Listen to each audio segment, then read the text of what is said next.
नमस्कार। DR. Verma education में आपका स्वागत है। आज हम पाश्चात्य राजनीतिक विचारक के अंतर्गत नया पाठ लेकर आए हैं जिसका नाम है रूसो, जो कि TGT, PGT, TIC, LT, net और जीआरएफ के लिए अति महत्वपूर्ण होने वाला है। तो चलिए शुरू करते हैं। रूसो प्रत्यक्ष लोकतंत्र के मसीहा और फ्रांसीसी क्रांति के जनक जीन जैक्स रूसो का जन्म 1712 में स्विट्जरलैंड के जेनेवा में आइजैक नामक घड़ी साज के यहाँ हुआ था। माँ की मृत्यु बचपन में हो गई, अतः पालन पोषण की जिम्मेदारी पिता पर आई। उसका पिता दुर्व्यसनी, चरित्रहीन व शराबी था। उसने रूसो पर बिल्कुल ध्यान नहीं दिया। रूसो कभी स्कूल नहीं गया, लेकिन अपने प्रतिभा के बल पर पढ़ना लिखना सीख गया। रूसो बंचर की तरह मैले कुचैले कपड़े पहने इधर उधर घूमता रहता था। वह सभ्य समाज से भगाया जाता था, अतः धीरे धीरे सभ्य समाज के प्रति उनमें नफरत पैदा होने लगी। रूसो चरित्रहीन व अनुत्तरदायी था। वह कभी वही बात कहता था, फिर उसी बात से हट जाता था। उसके विचारों में कशमकश या द्वंद्व है। उसके बारे में कहा जाता है कि उसने सोचना कभी सोचा ही नहीं था। वह सदैव वर्तमान में जीता था। उसे भूत के लिए न कोई पछतावा और न भविष्य के लिए कोई चिंता थी। उसके जीवन का एक ही सूत्र है, जब कष्ट में पड़ो तो भाग जाओ। रूसो ने विवेकी मनुष्य को पतित पशु कहा है। रूसो पुनः लिखता है कि मेरे विचार सदैव उत्तम और अधम के मध्य डोलते हुए प्रतीत हुआ। रूसो पुनः लिखता है, मैं अपने दुर्भाग्यों को आसानी के साथ भूल जाता हूँ, लेकिन मैं अपने भावों को आसानी के साथ नहीं भूल पाता। रूसो के विचारों में व्यक्तिवाद व आदर्शवाद का समन्वय है। एक तरफ वह आप स्व लाक की तरह व्यक्तिवाद का समर्थन करता है और दूसरी तरफ वह आदर्शवाद का प्रेरणा स्रोत है। रूसो प्रकृतिवादी है। उसकी शैली गद्यात्मक न होकर पद्यात्मक है। रूसो स्विट्जरलैंड छोड़कर फ्रांस चला गया और बाद में वह फ्रांसीसी नागरिक भी बन गया। 1749 में फ्रांस की ललित कला अकादमी ने एक निबंध प्रतियोगिता का आयोजन किया था, जिसका विषय था कला और विज्ञान के विकास ने लोगों को अच्छा बनाया या बुरा। रूसो ने इस निबंध प्रतियोगिता में भाग लिया। सभ्य समाज के प्रति उसके मन में जो नफरत थी, उसने निबंध में दर्शाने का प्रयास किया। रूसो ने आदिम मानव की तुलना सभ्य मानव से करते हुए कहा कि वह मानव कितना अच्छा था, लेकिन यह मानव कितना बुरा हो गया। आदिम मानव में ईमानदारी, सादगी और परमार्थ की भावना थी, लेकिन सभ्य समाज रूपी विषैले नाग ने मनुष्य से उसकी ईमानदारी, सादगी और परमार्थ की भावना को छीन लिया। उसे संपत्ति का भूखा, मानवता का दुश्मन और स्वार्थी बना दिया। इस सभ्य समाज में सभी दुखी हैं। जिसके पास संपत्ति नहीं है, उसे पाने की लालच, और जिसके पास है, उसे जाने का डर। रूसो ने निबंध के अंत में लिखा, हे ईश्वर, मेरा भोलापन और मेरी अज्ञानता मुझे वापस दे दे, क्योंकि वही मुझे सुखी और संतुष्ट बना सकता है। रूसो को इस निबंध प्रतियोगिता में प्रथम पुरस्कार मिला और यह निबंध जब सार्वजनिक हुआ तो सभ्य समाज के में हलचल मच गई। रूसो एकाएक प्रसिद्ध हो गया। उसने सभ्य समाज की वास्तविकता पर जो प्रहार किया, उससे सभ्य समाज नए सिरे से चिंतन करने के लिए मजबूर हो गया। रूसो का यह कथन है कि मनुष्य स्वतंत्र पैदा हुआ है, किंतु सर्वत्र हथकड़ियों में जकड़ा हुआ है। फ्रांसीसी क्रांति का आधार बना। 1754 में फ्रांस की डिजाइन कला अकादमी ने एक और निबंध प्रतियोगिता का आयोजन किया, जिसका विषय था असमानता की उत्पत्ति और निजी संपत्ति। इस निबंध में रूसो ने निजी संपत्ति पर कड़ा प्रहार किया। रूसो ने निजी संपत्ति की उत्पत्ति का कारण बताते हुए लिखा, वह पहला मानव जिसने जमीन के एक टुकड़े को घेर कर कहा कि यह मेरा है। समाज के अन्य मनुष्यों ने उस पर सहज विश्वास कर लिया। तब से निजी संपत्ति का उदय हुआ। रूसो की मृत्यु 66 वर्ष की अवस्था में 1778 में हुई। रूसो ने सन 1762 में अपनी प्रसिद्ध पुस्तक सोशल कॉन्ट्रैक्ट में हॉब्स और लॉक की तरह अपने राजनीतिक विचार को व्यक्त किया। इसमें उन्होंने मानव स्वभाव, प्राकृतिक अवस्था, सामाजिक समझौता, नागरिक समाज या राज्य का जन्म तथा राज्य व व्यक्ति के बीच संबंधों के अध्ययन का वर्णन किया।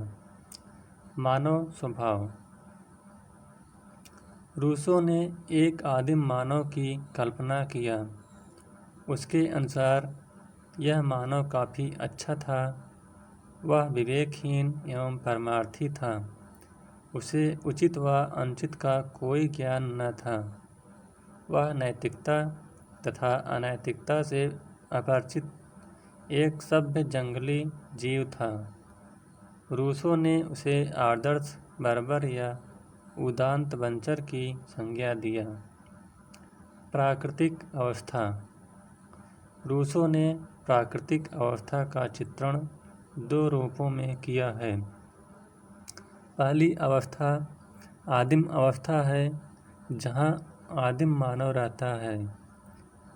वह कहता है कि प्राकृतिक अवस्था में मनुष्य सुखी, संतुष्ट व स्वावलंबी है।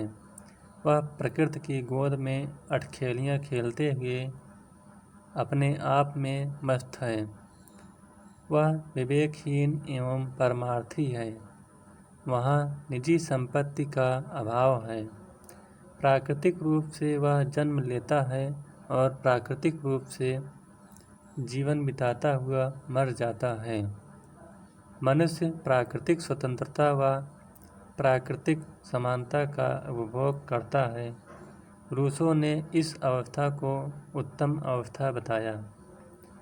रूसो आगे वर्णन करते हुए कहता है कि कालांतर में जनसंख्या में वृद्धि हो गई, भोजन कम पड़ गए, फलस्वरूप निजी संपत्ति का उदय हुआ और इसी ने विवेक को जन्म दिया। विवेक ने कला व विज्ञान को जन्म दिया। फलस्वरूप सभ्य समाज का उदय हुआ। इस सभ्य समाज ने मनुष्य से उसकी प्राकृतिक स्वतंत्रता व प्राकृतिक समानता को छीन लिया और असमानता तथा पराधीनता की बेड़ियों में जकड़ दिया। यहाँ मनुष्य संपत्ति का भूखा, मानवता का दुश्मन और स्वार्थी है। रूसो कहता है कि इस सभ्य समाज में सभी दुखी हैं। जिसके पास संपत्ति नहीं है, उसे पाने की लालच, और जिसके पास है, उसे जाने का डर। रूसो का प्रसिद्ध कथन है, कला और विज्ञान के विकास ने लोगों को भ्रष्ट बना दिया। रूसो कहता है कि मनुष्य स्वतंत्र पैदा हुआ है, लेकिन सर्वत्र हथकड़ियों में वह जकड़ा हुआ है। रूसो के अनुसार इस सभ्य समाज रूपी प्राकृतिक अवस्था से बाहर निकलने के लिए केवल 2 ही विकल्प है। नंबर 1, पूर्व अवस्था में लौट जाए, जैसा कि रूसो ने कहा है, प्रकृति की ओर लौटो, गो बैक टू नेचर। लेकिन हम ऐसा नहीं कर सकते क्योंकि जनसंख्या में वृद्धि हो गई है और विवेकवान को विवेकहीन नहीं बनाया जा सकता। नंबर 2, दूसरा विकल्प है कि हम इस समाज को छोड़कर एक नए समाज का निर्माण करें, जहां सभ्यता भी हो, निजी संपत्ति भी हो, लेकिन वहां स्वतंत्रता और समानता हो। सामाजिक समझौता। हाब्स की तरह रूसो ने भी एक ही समझौता किया। उसी से राज्य और सरकार दोनों का जन्म हुआ। जहां हाब्स के मनुष्य ने अपने अधिकार एवं शक्ति का समर्पण बिना शर्त एक व्यक्ति या व्यक्ति समूह को कर दिया, वहीं रूसो के मनुष्यों ने अपने अधिकार व शक्ति का समर्पण बिना शर्त के संपूर्ण समाज को कर दिया।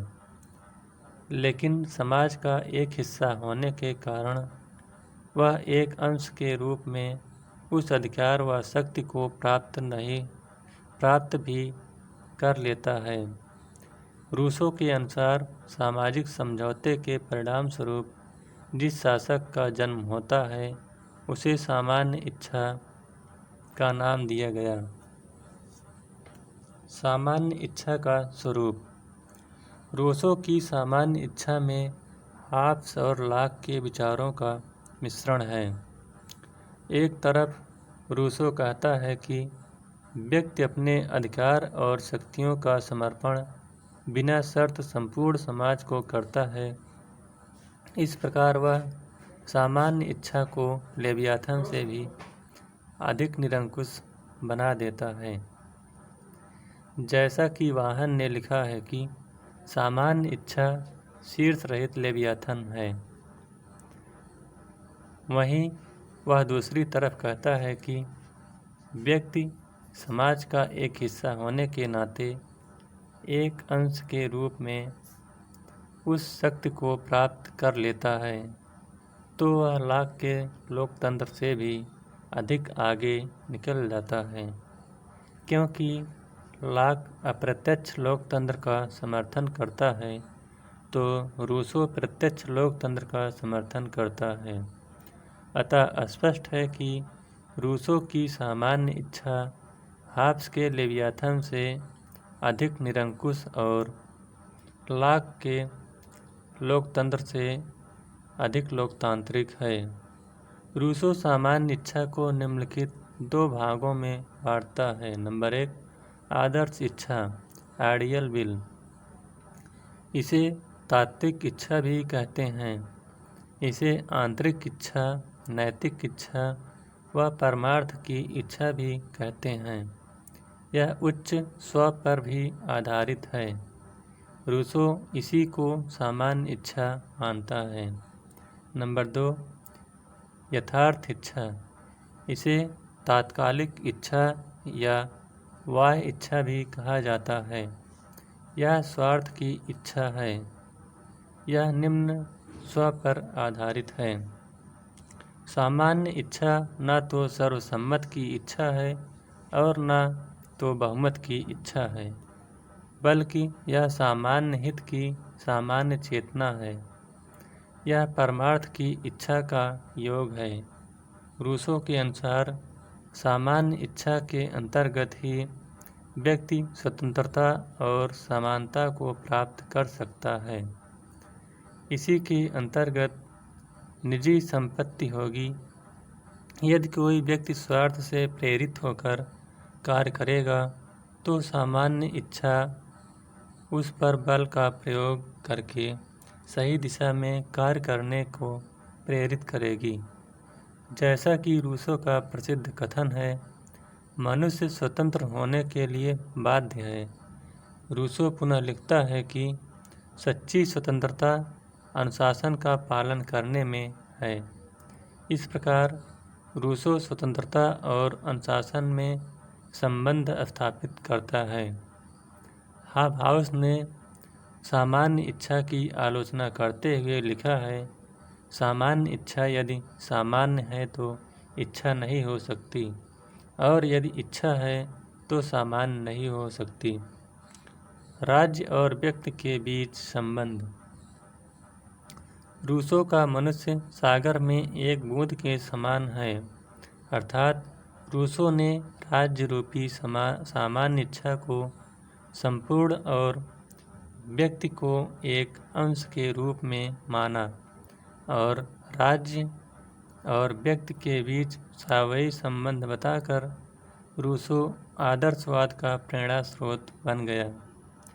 दूसरी तरफ रूसो कहता है कि सामान्य इच्छा रूपी राज्य का उद्देश्य व्यक्ति की स्वतंत्रता की रक्षा करना है। इस प्रकार रूसो ने राज्य को साधन और व्यक्ति को साध्य बताकर व्यक्तिवाद का समर्थन किया। कुछ महत्वपूर्ण तथ्य। नंबर 1, रूसो को व्यक्तिवादी, आदर्शवादी, सर्वाधिकारवादी और लोकतंत्रवादी के रूप में देखा जाता है।